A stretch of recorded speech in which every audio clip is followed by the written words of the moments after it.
Hi, and welcome to Failurology, a podcast about engineering failures. I'm your host, Nicole. And I'm Brian, and we're both from Calgary, Alberta, Canada. Thanks again to our Patreon subscribers. We really appreciate your support. For less than the cost of a couple cans of beans, you can hear us talk about more interesting engineering failures. Also, wanted to mention, if you're concerned about having to go back and forth from Patreon to your regular podcast app, we have set up a special RSS feed that you can load right into your regular podcast app. So then you get all of your favorite podcasts in one spot. So you'd get all of our bonus episodes and our regular episodes all in your regular podcast app. Please join our Patreon, support our show. You get twice as much content. It's a great time. We'd love to see you over there. So if that was what was holding you back from Patreon, we've solved that problem now, so you can go right ahead and subscribe. This week in engineering news, an update on Florida's condo legislation. You'll remember back in episode 27 and 28, which was last June, right after the Champlain Towers collapsed in Surfside, Florida, we talked about the collapse in our engineering news for the for 2 episodes, which were also Brian's first 2 episodes, so that was exciting. Now, this article comes from mid-March, so it's a couple months old, but still, I think, really interesting, and it keeps in our theme of this episode, which is Florida, because our failure is also in Florida. As you know from the Champlain Towers, and I think the investigation is still ongoing. I don't know that a formal report has been released. The speculation is fairly certain on what the cause was, but I don't know if the formal report's been out yet. If someone does, please send it to me, because I do want to cover that on a future episode. But essentially, the condo had an engineering review done in 2018, and there were some significant issues that were flagged in that report, and the condo board didn't act on them. I think there's a combination of things going on there. Myself, I think there's the cost factor. I believe those repairs were somewhere in the realm of $15 million, which is a huge cost, and they didn't have a reserve fund, or at least one nowhere near large enough to cover this. So you're looking at, dividing $15 million and doing a special assessment to each of the condo owners in the building. That's a really big mountain to climb. And then I think additionally, I'm not sure how well the condo board understood the implications of the report. And that's not to say that they can't read and understand the report, and that's not to say that the engineer didn't try to explain it to them, but it is a somewhat complex topic if it's not your day-to-day job to really fully understand and grasp what is going on and what the issues are. And so of course, this collapse is tragic and it was completely preventable. Was there an obligation in Florida for them to have a reserve fund or a reserve fund study at all? No. So that's what this legislation was trying to fix. So the Florida Senate and the House of Representatives, they were trying to get a bill through that would require inspections of aging condo buildings and then also mandate that condo boards have reserve fund studies done and build a reserve fund based on those studies and what they say you should put away. So I live in a condo. We get a reserve fund study done. I should know this. It's probably every 5 years. And we put away money based on what repairs we expect to have. And let's say it says we need a new roof in 2022. And we find we don't need a new roof in 2022. But we've already saved for it, so it's fine. And we're prepared for next time. That's the whole point of reserve funds, is so that when something does go wrong, it's not a huge special assessment. The money's already there. Again, here I also live in a condo. Every 5 years, there's a reserve fund study that's supposed to be done to cover things that will need to be replaced over the life cycle of the condo. Things like roofs or windows or elevator repairs. I mean, it's the same thing if you want a house, you're just putting away money for water heater repairs or needing to replace the windows. And since everyone lives in a condo and it's a lot of common property, everyone needs to contribute to that. Yeah, and we get it. It's a balance. You can't just say condo boards need to do all of these things, but you also can't let them have full free reign because some of them are not as responsible as others. And there's a balance, and admittedly, I don't know exactly where that sweet spot is. You do want to give condo owners some flexibility in how they set their fees and how they manage their buildings, but you also have to protect people from themselves. That's a big part of my job, I find, is protecting people from themselves and pointing out when some of the things they want to do are a bad idea. And that's how a lot of codes happen. That's how a lot of standards are developed, is about things going wrong. I mean, look at all the failures we've talked about on the show. Not to mention, everyone hates special assessments. I also wanted to mention, so the Miami Herald has a fantastic and interactive summary on the Champlain Tower collapse. It has video and photos, audio clips, drawings, as well as written explanations. I'm going to put a link to it in the show notes so you can check it out. I highly recommend it. It's really, really well done and really informative. If you want to read more about the Florida legislation bill that didn't get passed and more information on that, check out the links to the sources on the webpage for this episode at failurology.ca. Roberto Luongo's Bingo Bango Bingo Hall. If you've had a bad day, come dab your troubles away. Try it on for size. You could even win a prize. Don't let this beach ball of an opportunity pass you by. Find a Roberto Luongo's Bingo Bango Bingo Hall near you.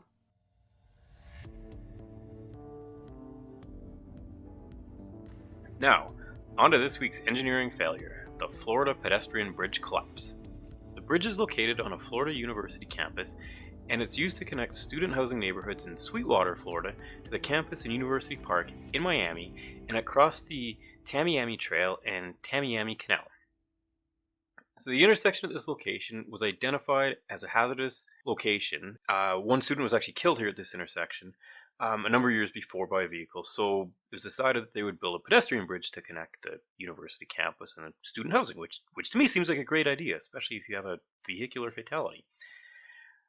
So the bridge design was overseen by the university, not the Florida Department of Transportation, and FIU was known for its accelerated bridge construction, and it did attract PhD students from around the world for industry conferences and seminars. The National Transportation Safety Board, or the NTSB that we've talked about a number of times on this show, found that FIU had no professional engineers on staff for this project and relied solely on the expertise of the hired engineers and contractors. Which I feel is not the worst thing. They don't have anyone on staff to deal with this sort of bridge construction, so they're relying on the expertise of other engineers that are hired for this project and contractors that have been hired for this project. We see this sort of thing a lot in projects that I work on, or probably in projects that Nicole works on. Yeah, I would say that's not abnormal for the owner's representative or owner's team to not have the expertise of designing the product that they're hiring people to design. One thing though, just to touch more on what Brian said. So the Florida Department of Transportation is normally the group that would oversee this type of construction. And I would assume, based on the contents of the report, that they do have that type of expertise on staff looking after their projects and overseeing them. In my experience, university campuses, they're kind of like small towns within themselves. And so they do get a lot more freedom and latitude to kind of run themselves and patrol themselves. And so I believe that's why Florida University was able to take on this bridge construction independent of Florida Department of Transportation. Looking back, maybe not the best thing. The other thing to think about too is the university, even if they had the expertise, they're not set up for bridge construction. At least as far as I know, this isn't what they do for a living. Whereas the Florida Department of Transportation, this is what they do. This is what they know. This is what they're set up for. And so it's one thing to understand the design, and it's a whole other thing to do this thing on a regular basis such that you understand the ins and outs of how the project flows.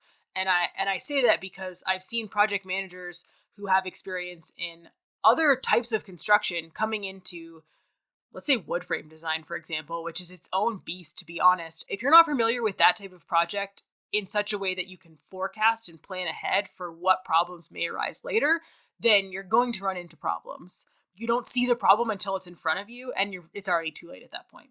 Yeah, I do think this was interesting, and I have seen this type of thing with universities before, where they're able to kind of self-regulate, I guess, a bit. But I do think it's tricky here that not only are they doing the design, but they were doing a lot of the construction management, which I feel, and like you mentioned, it's very atypical for an approach like this, especially for a university to oversee so many aspects of a project like this. Yeah, I have a feeling that they teach this type of engineering in their curriculum, but, and this is not a knock against teaching or its curriculum, it's different. Teaching how to do something and applying that is different. I design plumbing systems for a living. I don't know that you want me putting pipe together. I am not very handy, and I do not do well with tools. Like, I understand the theory behind it, and I know how to size the pipe and what the material should be made out of and all of those things, but I rely on the expertise of the plumber to put it together properly. And that's why we have these skilled trades, because they know how to do that, and we need to work together. So they rely on me when they have questions and they need to change things, or they need to resize something because it doesn't fit, and I rely on them to put things together, and we work as a team. Yeah, and I think that's a really good system to have in modern society, is that everyone eventually winds up specializing in something, whether it's, like Nicole said, designing the plumbing, infrastructure and hardware, or whether it's assembling Nicole's designs. Everyone contributes to this project, and you can't have a really successful project without having multiple disciplines that are all really good at their one or two disciplines working together to build a really cool project. There's lots of things that I can do, and there's lots of things that I can't do, because I don't know how to build a building, or spec material or glass for a building, but there's lots of people out there that do know how to do that. So the bridge itself was 98 meters long, and it had 2 spans and a faux cable-stayed tower in the middle. So it was a fake cable-stayed bridge. The bridge in reality was a monotruss bridge with self-supporting spans. This was the first design like it to be used. I don't know if that's in the world, but certainly in Florida and with all of the people that were building it. The thing that I thought was really, really cool about this bridge design, and to be fair, I'm not a fan of testing out new concepts there. I like tried and true. But the bridge itself is an I-beam, which I thought was really, really cool. So, and I mean the whole bridge is an I-beam. The concrete walkway deck that you walk on is the bottom flange of the I-beam, and the roof of the bridge is the top of the I-beam. And then there's diagonal members in between the upper and lower decks, and that makes up what would normally be the webs of the I-beam. That's actually really cool. It is really cool. So I think, unfortunately this bridge did not survive. Had it not collapsed, this would have been a really, really cool bridge. And doing this design not only looks cool and makes us nerd out, but it also allowed the bridge to be lower, since the walkway wasn't sitting on top of a structure. So since the bridge itself was the structure and it wasn't sitting on top of structure, it could be lower, closer to the roadway, which meant that they were able to reduce the number of stairs that you had to take to get up and down from the bridge. My knees thank them for that. The bridge was constructed in 3 separate concrete pours. First, they did the deck, the bottom of the I-beam, then the truss members, the vertical members that make up the web, and then the canopy on top. And there were cold joints at the connection of each pour. So when they poured the bottom deck, there'd be rebar sticking out, and that would tie into the column rebar, and then they would pour the columns, and then there would be rebar sticking out of the top of the columns that would tie into the canopy. And what they mean by cold joint is that it's not one continuous pour. So they let the concrete cure, and then they pour another layer of concrete on top that would become the column, and then same thing for the canopy. It's really, really important to note that the bridge didn't have any redundant members. Failure of an individual truss member would result in collapse of the bridge. That doesn't sound like a very good design. It's not the intended design, but it's what they ended up with in reality. The bridge was supposed to have fully redundant members, and due to some issues and mistakes that were made that we're going to talk about, it didn't. The other thing is the bridge was post-tensioned, which, as we've kind of talked about before, always makes for some interesting challenges, specifically on the last episode when we talked about L'Ambiance Plaza and all of the post-tensioning issues that project had. This one had some different ones, but still, post-tensioning does always add a complexity factor that doesn't always go the right way. And then lastly, the bridge used a new concrete recipe that was said to be self-cleaning. This created a much lighter bridge than would be under conventional methods as well. Yeah, so it sounds like they have a lot of untested things going into this bridge. That unfortunately, some of these do lead to the collapse of this bridge. One thing to note, though, the post-tension specifications, they were different from when they were moving the bridge to when the bridge was going to be in its permanent place. And in fact, there were actually some post-tension cables in this that were only required for transport, because the bridge pieces the spans of the bridge were cantilevered, so they would stick out a little bit further than their transportation devices. So to counteract this, truss number 2 and truss number 11 were post-tension for the move, and this bridge was intended to last 100 years and withstand a Category 5 hurricane. So these are fairly long design lives in this bridge, and standing up to some fairly substantial hurricane forces for a Category 5 storm. Construction on the bridge started in March of 2016, and the total cost was 14.2 million US dollars. So the bridge span was in place by 11:30 on March 10th, 2018, so about 2 years after they started.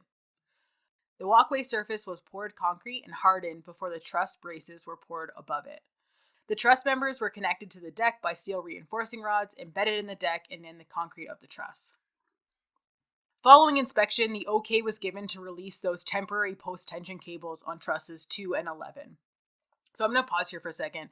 There were 12 trusses, which remember those are the vertical members that make up the web of the I-beam that run down the middle of the bridge. So there were 12 of them. So trusses 2 and 11 were one in from each of the ends. And as you remember Brian mentioning, they had temporary post-tensioning cables installed in them to allow them to move the bridge into place. And so once the bridge was in place and they were happy with where it was, they were given the okay to then release those post-tension cables. And those cables were always intended to be temporary.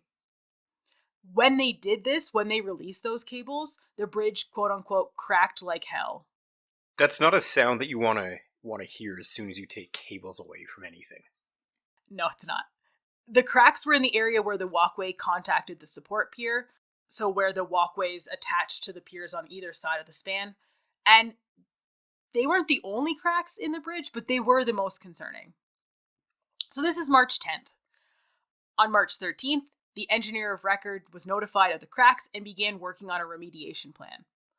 He also contacted the Florida Department of Transportation by voicemail, but that person he left voicemail for was away, and they didn't hear the message until the day after the collapse. The engineer, even though he inspected the bridge and looked at all the cracks, he didn't think that the cracks were an immediate issue and they were something that would be dealt with later. So he recognized that they were significant enough that they had to be dealt with, but not so significant that there was going to be a collapse, which, spoiler alert, he was wrong. Yeah, otherwise we probably wouldn't be talking about it on this show. At 9 a.m. on March 15th, which is the day of the collapse, an employee of FIU heard a loud wood cracking sound while waiting for a red light sitting under the bridge. So if you are sitting underneath the bridge at a red light and you hear a loud sound from the bridge above you, that is not an ideal spot to be.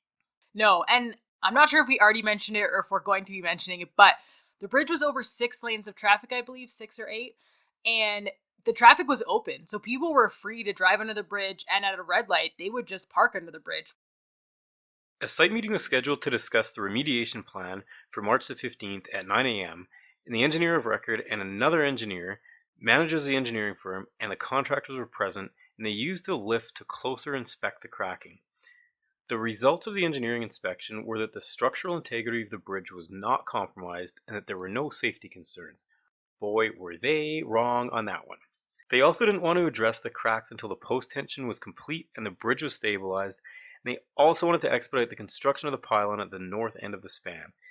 The contractor immediately got to work retensioning, but the engineer of record left the site and the post-tension inspector was not available on short notice. So there's all these things that are just leading towards this bridge failing to be a bridge. I had mentioned earlier they released those post-tension cables, and then after the engineer came back, they decided to retension them. But, this project has a lot of moving parts and a lot of different parties involved, and so there was an inspector that was dedicated to the post-tensioning procedure. But because it was, I guess, an emergency post-tensioning, you could say, he wasn't available on short notice, and so the contractor just did it.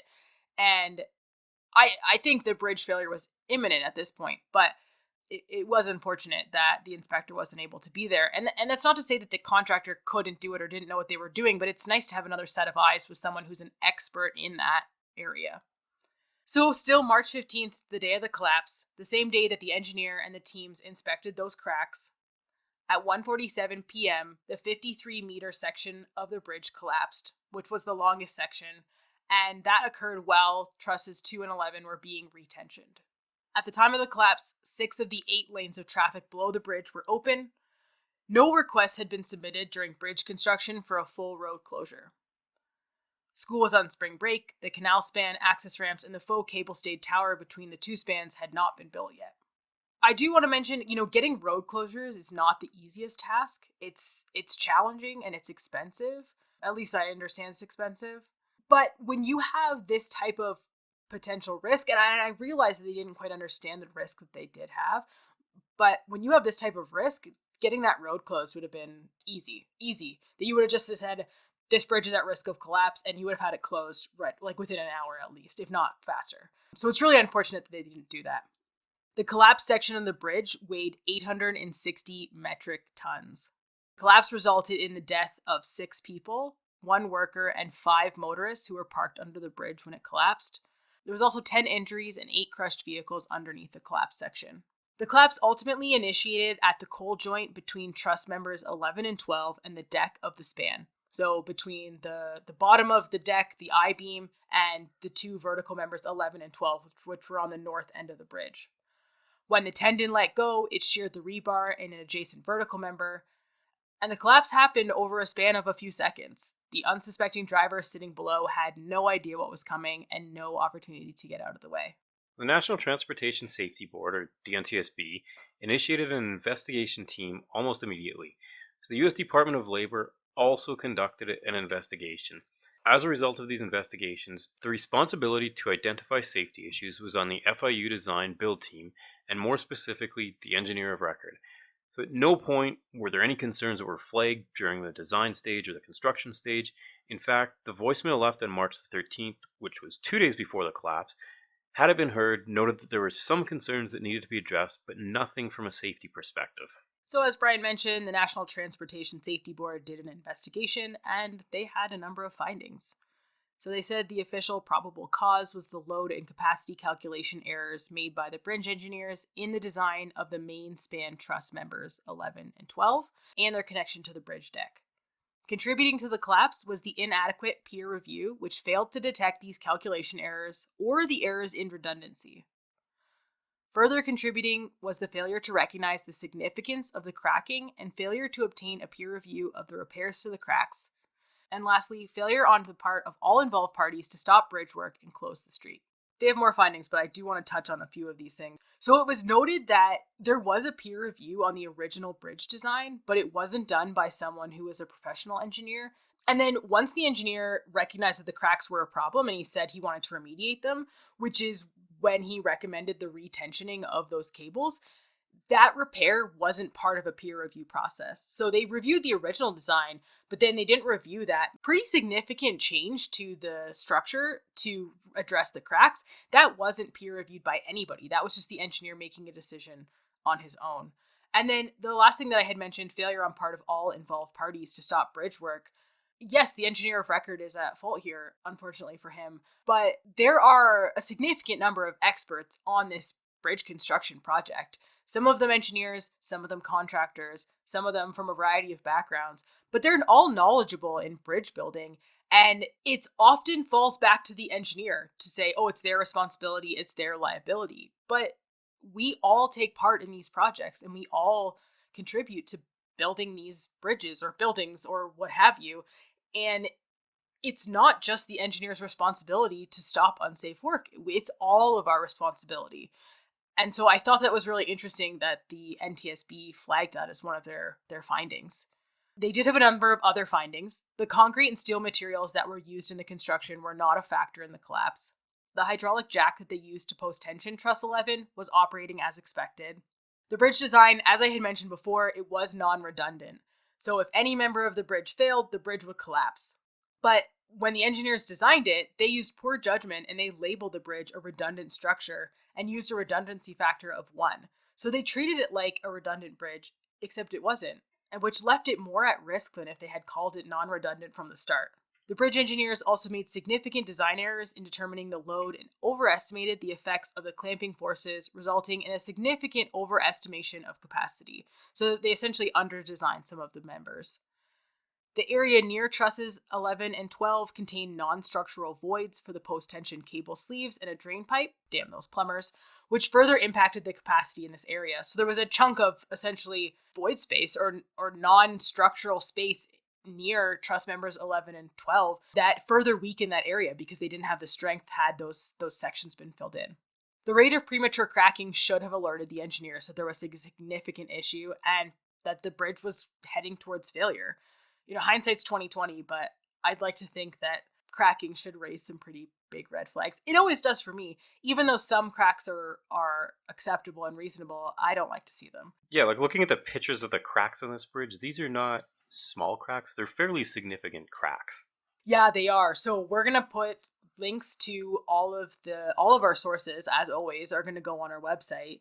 As I had mentioned, there was some issues with the initial peer review process. So Florida Department of Transportation actually had requirements for qualified independent peer reviews, and then requiring those to be done by a professional engineer, which unfortunately wasn't the case.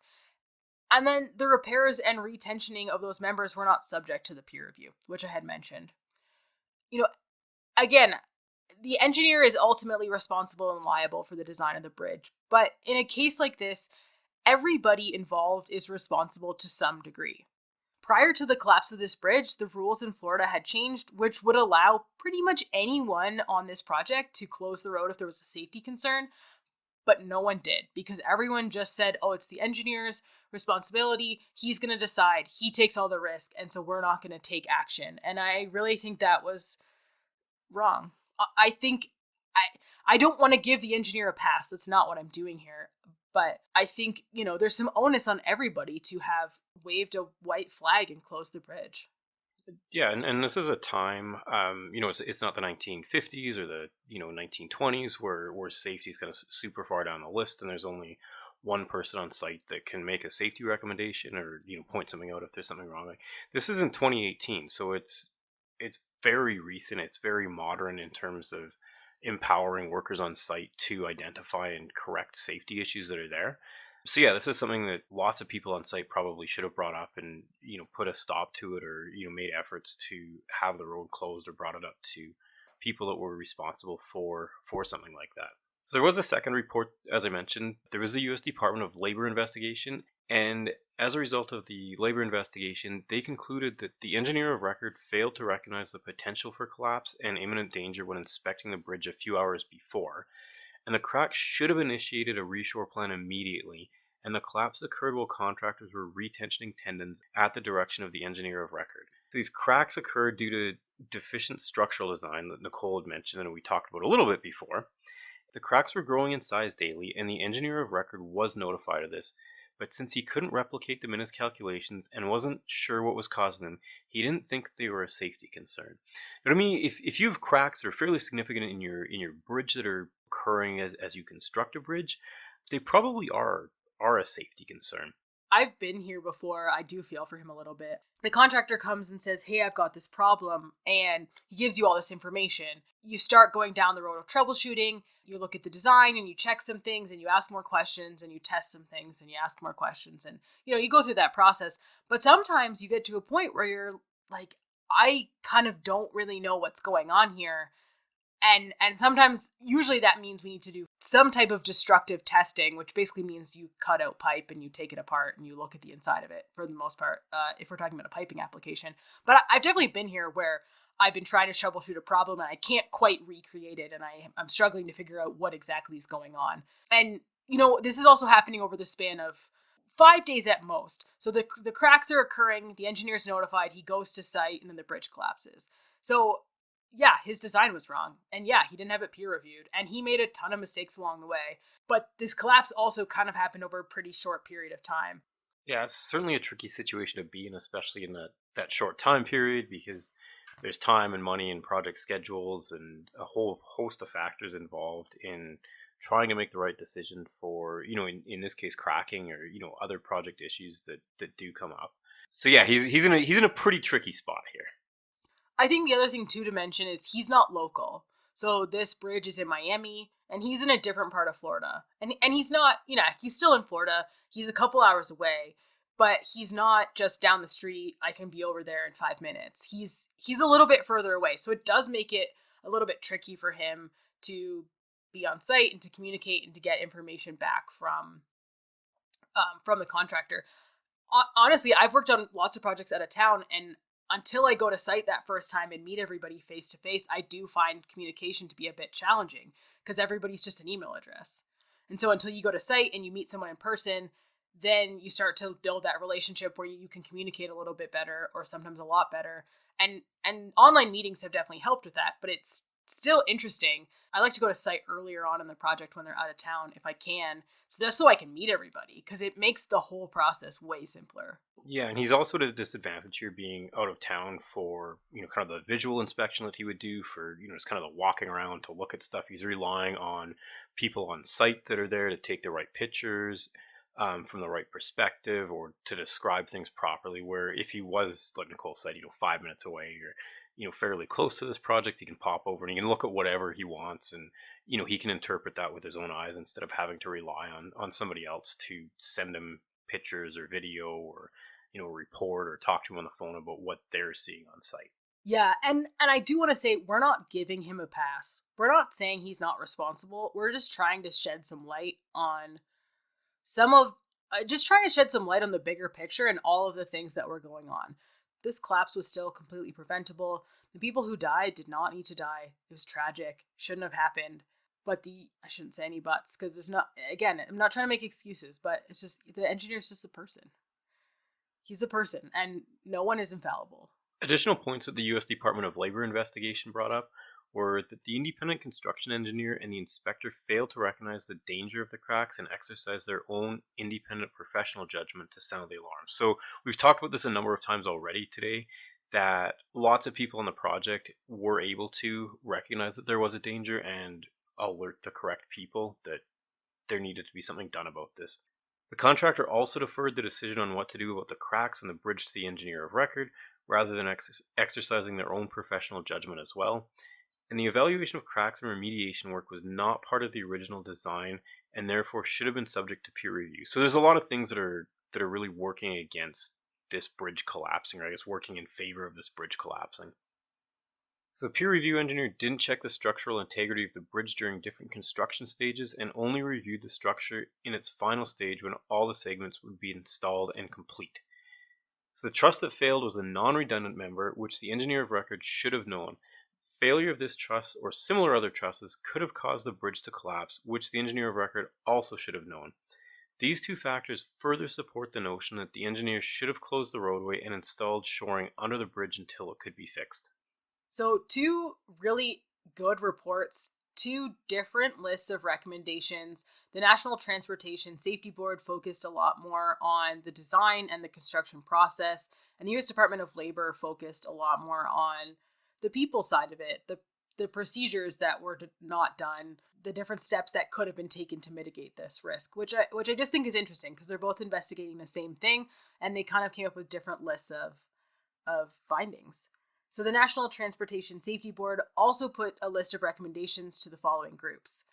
So these were directed at the Federal Highway Administration, the Florida Department of Transportation, the American Association of State Highway and Transportation Officials, and the bridge engineering firm. They recommended that this group develop a requirement for concrete bridge structures to be designed with more reasonable estimates related to shear capacity and clamping forces. They wanted to strengthen the requirements and verification of qualified peer review, including a pre-qualification letter, which essentially means that you need to register who your peer review is going to be done by and allow the authority having jurisdiction to review that submission and potentially reject it if they don't think that person is properly qualified for the project they're reviewing. They wanted to revise local agreements to close the bridge and road underneath a bridge at the first site of structural cracks.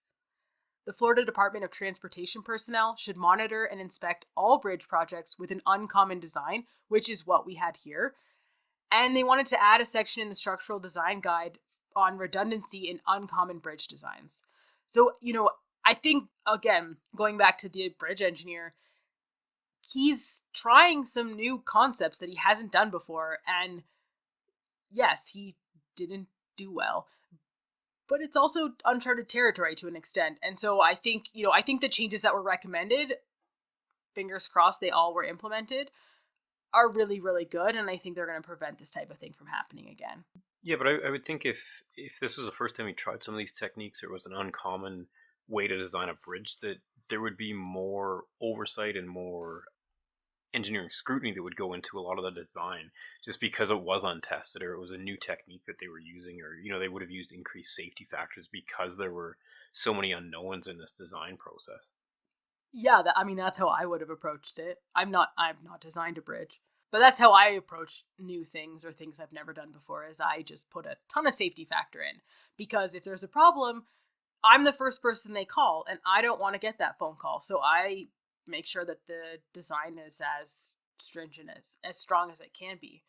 The other thing that I think is interesting about these types of failures, and I don't know the actual outcome of this, but I'm always interested when you see something like this happening, how many other bridge owners and contractors and designers out there are going back and double checking their calculations and their construction and their maintenance program because they don't want this to happen to them. And I always think that's a really interesting side product of these failures, is that everyone else looks at them and says, oh, I don't want to be that guy. And they go in and hopefully everyone did a thorough review and found nothing. In reality, some people checked some stuff, found some issues, and hopefully they corrected them. So, maybe this bridge collapse, as tragic and preventable as it was, prevented some other collapses from happening, which, silver lining, I guess. As a result of the bridge collapse, the roadway that it was over top of was closed until March 24th while they cleared the area and performed a full investigation. On May 6, 2020, the Florida Department of Transportation said they planned to rebuild the bridge, but with input from the National Transportation Safety Board this time, which seems like a really good idea. Demolition of the old bridge started in September of 2021. From there, they're going to resurvey the land and redesign, or I guess design, a new bridge, which is expected to be completed in 2025. So there you have it, the University Pedestrian Bridge collapse in Florida. A completely preventable collapse, not only from the original design state, but by several parties during construction. Yes, the engineer of record was at fault for the original design mistake and not recognizing the significance of the cracks, but everyone else had blood on their hands too for not stepping up and making their own judgment calls based on what was occurring on site. For photos, sources, and an episode summary from this week's episode, head to failureology.ca. If you're enjoying what you're hearing, please rate, review, and subscribe to Failureology so more people can find us. If you want to chat with us, our Twitter handle is @Failureology. You can email us at thefailureologypodcast@gmail.com. You can connect with us on LinkedIn, or you can message us right in the Patreon app. Check out the show notes for links to all of these. Thanks everyone for listening, and tune into the next episode for another engineering marvel, because it's going to be our 50th episode. Ooh, wow. That's super exciting. That's a lot of episodes. Yeah, 50. I can't believe we're at 50. This is so exciting. We're going to tell you all about the James Webb Space Telescope, which is one that Brian has wanted to talk about for a while. Bye, everyone. Talk soon.